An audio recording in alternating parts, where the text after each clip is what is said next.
Hi guys, welcome back to my YouTube channel. In this video, I'm gonna tell you apps development with apps crunch machine.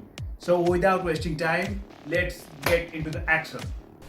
So this exercise is for middle apps development.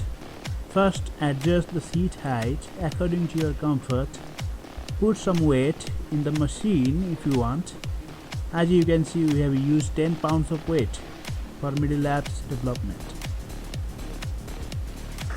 Now this is for side apps. To be precise, left apps development. I recommend to use lower weight or no weight to get toned apps.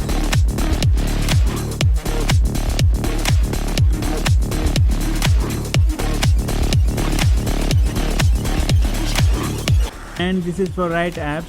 You can do 3 sets having 8 reps for each abs. Let me know in the comment section if it works for you or not. And if you like the video, don't forget to subscribe to my channel.